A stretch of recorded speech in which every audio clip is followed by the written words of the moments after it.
नमस्कार दोस्तों, कैसे आप सभी। उम्मीद है आप सभी काफ़ी बेहतर होंगे, स्वस्थ होंगे, मस्त होंगे और अपने बोर्ड एग्जाम की तैयारी में लगातार व्यस्त होंगे। तो आज हमारे पास टॉपिक है बोर्ड एग्जाम से रिलेटेड, जो कि बोर्ड पेपर में आपका पूरा 9 अंक के लिए क्वेश्चन पूछा जाता है। और आज के इस वीडियो में आपको बताएंगे किस प्रकार से आपको निबंध लिखना है। तो ये पूरा का पूरा वीडियो ही आपका निबंध लेखन पर रहने वाला है। कंप्लीट आपको पूरा यहाँ पर देख सकते हो, हमारे पास ये पूरा का पूरा हैंड रिटन PDF है और इसमें जितने भी महत्वपूर्ण निबंध है, यानी कितने आपको निबंध तैयार करने हैं, वो इस वीडियो में आपको देखने को मिलेगा। और कैसे लिखना है, पूरा कितना हेडिंग लिखना है, किस प्रकार से पूरा रूपरेखा बनानी है, सारी चीजें इस वीडियो में आपको देखने को मिलेंगी। तो कह सकते हो कि जो 9 अंक है आपका, ये इस वीडियो को देखने के बाद आपका पूरा क्लियर हो जाएगा। निबंध लेखन से कोई भी डाउट आपका नहीं बचेगा। तो चलिए शुरू करते हैं। पहला जो आपका निबंध है बोर्ड के पेपर के लिए सबसे ज्यादा महत्वपूर्ण है, वो है पर्यावरण प्रदूषण पर निबंध। और ये एक ऐसा टॉपिक है जो कि आपको पता होगा पिछली कई क्लासों से, चाहे आप कक्षा 8वीं 9वीं 10वीं 11वीं 12वीं यहां तक कि आपका कोई सा भी ईयर रहा हो, हमेशा ये निबंध पूछा जाता है, क्योंकि टॉपिक ही ऐसा है, इसलिए इसको तैयार कर लेना है। चलिए तो देखते हैं कितनी हेडिंग में लिखना है। और सबसे इंपॉर्टेंट बात जो कक्षा 12वीं वालों को आपको ध्यान देना, ठीक है। कक्षा 12वीं वाले बच्चों को मैं बता रहा हूं यहां पर, क्योंकि 9 अंक के लिए पूछता है तो आपको थोड़ा सा यहां पर डिफरेंट लिखना पड़ेगा। सबसे पहले किसी भी निबंध को आप लिखते हो, ठीक है, कोई टॉपिक हो, मैं ये नहीं कह रहा हूं कि पर्यावरण की ही बात करें, एनी टॉपिक आपको लिखना है, सबसे पहले उसकी हिंट्स यानी कि रूपरेखा आपको तैयार कर लेनी है। रूपरेखा का मतलब होता है आप कितनी हेडिंग में और किस तरीके से निबंध को लिखना चाहते हैं। जैसे सबसे पहले हेडिंग क्या है भाई, प्रस्तावना। प्रस्तावना में आपको परिचय देना होता है। अभी आपको जस्ट यहाँ पर लिख के मैं आप जो है बताने वाला हूँ कैसे लिखा गया है। तो पहली हेडिंग प्रस्तावना की होगी। दूसरा देखो पर्यावरण प्रदूषण से रिलेटेड है, तो यहाँ पर प्रदूषण के प्रकार। अब प्रकारों में जैसे कि कई प्रकार होते हैं, जल प्रदूषण, ध्वनि प्रदूषण, वायु प्रदूषण, है ना, इस प्रकार से। तो इन प्रकारों को आप एक्सप्लेन करना चाहो थोड़ा थोड़ा सा कर सकते हो, नहीं करना चाहो तो कोई दिक्कत नहीं, अभी जस्ट मैं आपको आगे बता देता हूँ। फिर तीसरी हेडिंग क्या है भाई, प्रदूषण के कारण। और चौथा है भाई प्रदूषण के नुकसान, है ना, क्या क्या नुकसान इससे हो सकते हैं। और पांचवी हेडिंग है उपसंहार। उपसंहार का मतलब क्या होता है, यहां पर इससे आपने क्या सीखा, इसको सुधार कैसे कर सकते हैं और हमारी लाभ हानि क्या क्या हुई, वो चीजें इसके अंतर्गत लिखी जाती हैं, ठीक है ना, यानी रोकने के उपाय बोल सकते हो आप लोग। तो इतनी ये तो रूपरेखा हो गई। हमेशा आपको जब भी निबंध लिखना स्टार्ट करिएगा ये चीजें जरूर ध्यान देना है। और ये मैं आपको अभी पहले ही निबंध में बता रहा हूं, बार बार आपको नहीं बताऊंगा, ठीक है। सबसे इंपॉर्टेंट बात यही होती है। चलिए तो रूपरेखा देखो सिंपल से समझ लो, क्योंकि ये निबंध बोर्ड एग्जाम में इस बार आएगा, काफी महत्वपूर्ण है। जिन बच्चों को नहीं पता बिल्कुल तैयार कर लेना, इसका PDF मैं आपको प्रोवाइड करूंगा अभी।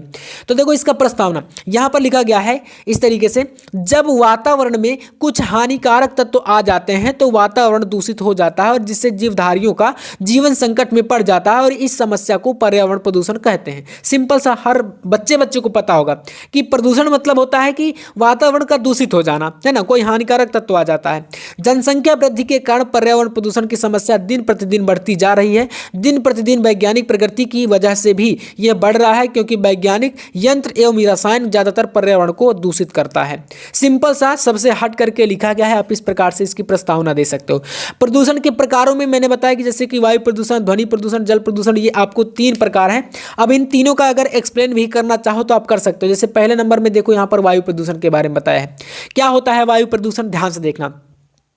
जब प्रदूषण वायु द्वारा होता है तो उसे वायु प्रदूषण कहते हैं, अर्थात जब जीवधारियों के द्वारा की गई क्रियाओं के कारण वायुमंडल दूषित हो जाता है तो उसे वायु प्रदूषण कहते हैं। इससे वातावरण में ऑक्सीजन की मात्रा कम हो जाती है, ठीक है ना, ये हमारा वायु प्रदूषण। अब बात करते हैं जल प्रदूषण। क्या होता है जल प्रदूषण, सिंपल जानते हो कि पानी का दूषित हो जाना, यानी कारखानों से निकलने वाले गंदे नालों, तालाबों, जानवरों के धोने से, जैसे कई बार होता है तालाबों में जो है जानवरों को धोते हैं लोग, कपड़े धोने इत्यादि कारणों के कारण जब जल दूषित हो जाता है तो इसे जल प्रदूषण कहते हैं और जल लोगों के लिए हानिकारक हो जाता है।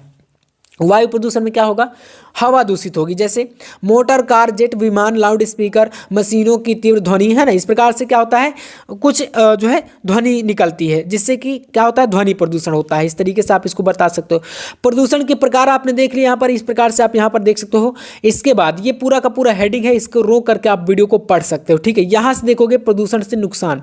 नुकसान वैसे सभी को पता है, लेकिन लिखना थोड़ा सा अलग है, ठीक है ना। आप सभी को पता है कि भाई क्या क्या नुकसान होते हैं, लेकिन कैसे लिखना है। देखो, प्रदूषण हमारे जीवन को विविध तरीके से, यानी अनेकों प्रकार से, अनेकों तरीके से प्रभावित करता है। वायु प्रदूषण की वजह से लोगों को सांस संबंधी बीमारी हो जाती है। ध्वनि प्रदूषण से लोग मानसिक तौर पर कमजोर हो जाते हैं। जीवधारियों का जीवन मुश्किल हो जाता है, तथा जल प्रदूषण की वजह से लोगों के पेट में अनेक बीमारियां उत्पन्न हो जाती हैं। और अतः विभिन्न प्रकार के प्रदूषण विभिन्न तरीके से लोगों को प्रभावित करते हैं, ठीक है ना। उपसंहार सबसे इंपॉर्टेंट, अगर ये हेडिंग नहीं लिखते हो, एक चीज याद रखना, फिर से सुन लो, अगर आप ये लास्ट वाली जो उपसंहार वाली हेडिंग है, इसको अगर नहीं लिखते हो तो 9 अंक में आपको सिर्फ 6 अंक मिलेंगे, ठीक है ना। 9 नंबर के निबंध में सिर्फ और सिर्फ 6 नंबर ही आपको मिलेंगे, तो इसको लिखना बहुत जरूरी है। चलिए कैसे लिखा गया देखिए, थोड़ा सा यहाँ पर, जैसे इस समस्या, आप समस्या गलत लिखा है, एक इसमें लगा लो क्या भाई, इस तरीके से, है ना। इस समस्या को कम करने के लिए हम सबको अधिक से अधिक वृक्षारोपण करना चाहिए, जिससे वायु प्रदूषण कम होगा। जल प्रदूषण को रोकने के लिए हमें कारखानों, घरों को दूषित नाला, नदियों, तालाबों में नहीं मिलाना चाहिए। ध्वनि प्रदूषण रोकने के लिए हमें साउंड, लाउड स्पीकर आदि का उपयोग कम करना चाहिए। अतः इस समस्या को खत्म करने के लिए हम सभी को सामूहिक प्रयत्न करना चाहिए, यानी कि मिल करके हम सभी को प्रयास करना चाहिए। क्योंकि एक व्यक्ति अगर चाहे, आप ही बताओ, अगर कोई एक व्यक्ति चाहता है कि भाई हम प्रदूषण को हटा दें या दूर कर दें, खत्म कर दें, तो ऐसा नहीं हो सकता, है ना। समूह में, यानी कि सभी को सहयोग करना होगा। अब मान लो कि भाई एक व्यक्ति साफ सफाई कर रहा है, एक व्यक्ति क्या कर रहा है, साफ सफाई कर रहा है वातावरण की, अपने घर की या समाज की, कहीं पर भी आप लोग देख लो, मतलब पब्लिक प्लेस की, और वहां पर 10 लोग जाकर के क्या कर रहे हैं भाई, गंदगी फैला रहे हैं, तो क्या हो जाएगा, पर्यावरण दूषित होगा, है ना। इस प्रकार से ये एक आपका निबंध है। दूसरा का निबंध आपको तैयार करना है बेरोजगारी पर, काफी महत्वपूर्ण है, ठीक है। जितने भी निबंध आपके लिए इंपॉर्टेंट है इस वीडियो में मैं लेकर के आया हूं, और सेम ऐसे ही लिख करके आना है। बेरोजगारी की रूपरेखा कौन कौन सी है देख लीजिए आप लोग। पहला तो प्रस्तावना सबसे इंपॉर्टेंट, दूसरा बेरोजगारी का अर्थ क्या होता है, बेरोजगारी का कारण क्या होता है, चौथी हेडिंग है बेरोजगारी रोकने के उपाय, पांचवी है उपसंहार। यानी ये 5 हेडिंग आपको कह सकते हो, 5 टॉपिक आपको तैयार करना है बेरोजगारी पर। चलिए देखो, सबसे पहले प्रस्तावना को एक बार मैं सिंपल सी भाषा में आपको समझा देता हूं। बेरोजगारी की समस्या हमारे देश की सबसे एक प्रमुख समस्या है। यह दिन प्रतिदिन बढ़ती ही जा रही है। इससे एक और गरीबी, भुखमरी, तो दूसरी ओर वहीं युवकों में आक्रोश तथा अनुशासनहीनता को भी बढ़ावा मिलता है। चोरों में डकैती की बात करें, चोरी, हिंसा, इस प्रकार की जो समस्याएं आती हैं ज़्यादातर बेरोजगारी के कारण होती हैं। क्योंकि आए दिन आप समझते हो, अगर कोई युवा या कोई व्यक्ति बेरोजगार है तो उसके दिमाग में कुछ उल्टा सीधा जरूर चलेगा। और अगर उसके पास भाई क्या है, रोजगार है ना, कोई युवा है वो रोजगार में लगा हुआ है, तो उसको उल्टा सीधा करने का टाइम ही नहीं रहेगा, वो अपना काम में बिजी रहेगा, सिंपल अपनी लाइफ व्यतीत करेगा। लेकिन जो बेरोजगार होंगे, फालतू घूम रहे होंगे, उनके दिमाग में कुछ उल्टा सीधा आएगा और वो कुछ ऐसे करेंगे, जैसे चोरी करना, डकैती, है ना, हिंसा, आत्महत्या, ये तमाम प्रकार की समस्याएं बेरोजगारी के कारण होती है। इसकी प्रस्तावना में आप इसको लिख सकते हो। बेरोजगारी का अर्थ क्या होता है, देखो इसका अर्थ समझ लो। सबसे पहली बात यहां पर, ये बहुत इंपॉर्टेंट है, ठीक है टॉपिक।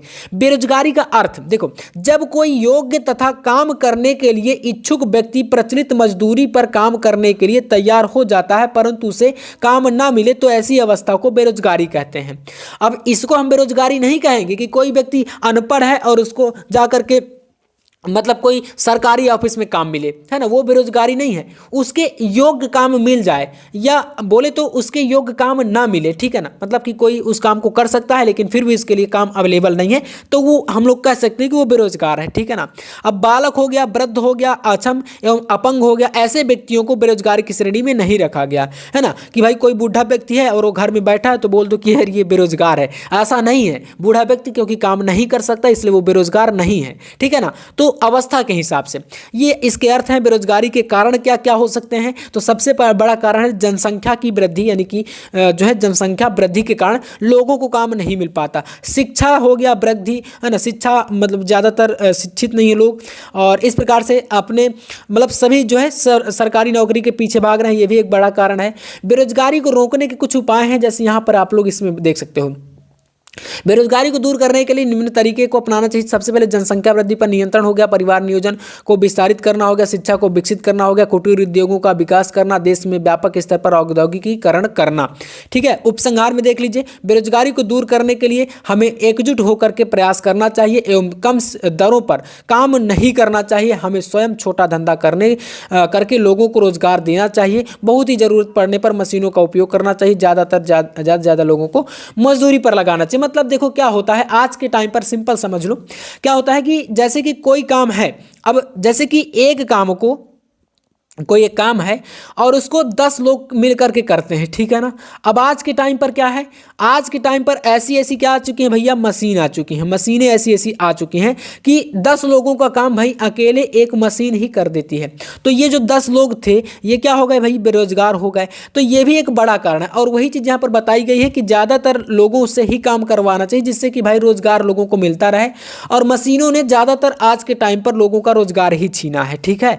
तो ये हो गया। अगला टॉपिक है विज्ञान वरदान है या अभिशाप। काफी इंपॉर्टेंट ये आपका निबंध है, इसको आपको लिखना कैसे है। देखो सबसे पहले प्रस्तावना विज्ञान वरदान के रूप में किस प्रकार से होती है, विज्ञान अभिशाप के रूप में किस प्रकार से हमारे लिए है, और इसका उपसंहार। देखो सबसे पहले इसकी प्रस्तावना कैसे लिखी गई है समझना। विज्ञान आज ईश्वर की तरह सर्वव्यापी हो गया है। मानव जीवन का कोई ऐसा क्षेत्र नहीं, कोई ऐसा कोना नहीं जहां विज्ञान ना हो। मानव सुख सुविधाओं के लिए विज्ञान ने ही क्या नहीं किया। मनोरंजन के सुलभ साधन जैसे रेडियो, टेलीविजन, मोबाइल, कुछ भी है सब विज्ञान का ही देन है। विज्ञान हमें वरदान के रूप में कैसे है, यानी कि हमारे लिए लाभकारी किस प्रकार से है। परिवहन के क्षेत्र में, संचार के क्षेत्र में, ये कुछ क्षेत्र है, औद्योगिक क्षेत्र में, कृषि के क्षेत्र में हमारे लिए लाभकारी है। अभिशाप के रूप में जैसे कि विनाशकारी है। यहाँ पर देखो काफी सारे ऐसे आइटम बम, तमाम प्रकार की चीजें इस्तेमाल होती हैं जो कि हमारे लिए विनाशकारी हैं। इसका उपसंहार देख लीजिए यहाँ पर कैसे लिखा गया है। विज्ञान तो एक शक्ति है जिसका उपयोग मानव कल्याण के लिए हो सकता है। और संहार की बात करें तो ये भी हमारे लिए पॉसिबल, ठीक है। वास्तव में विज्ञान को वरदान या अभिशाप बनाने वाला मनुष्य ही है, यानी कि उसका सही उपयोग करोगे तो आप हमारे लिए वरदान है, गलत उपयोग करोगे तो ये हमारे लिए अभिशाप है। अगला टॉपिक आपको स्वदेश प्रेम, यानी कि ये 4 से 5 निबंध जो मैंने बताए इनको बिल्कुल तैयार कर लेना है। और इसका पीडीएफ अगर चाहिए तो भाई आपको प्ले स्टोर पर जाना है, टॉपर गैलेक्सी एप्लीकेशन इंस्टॉल कर लेना है, ठीक है ना। तो वहां से इसका पीडीएफ भी आपको मिल जाएगा। तो चलिए मिलते हैं नेक्स्ट वीडियो में नेक्स्ट टॉपिक के साथ। और ऐसे इंपॉर्टेंट वीडियो के लिए चैनल को सब्सक्राइब कर लेना।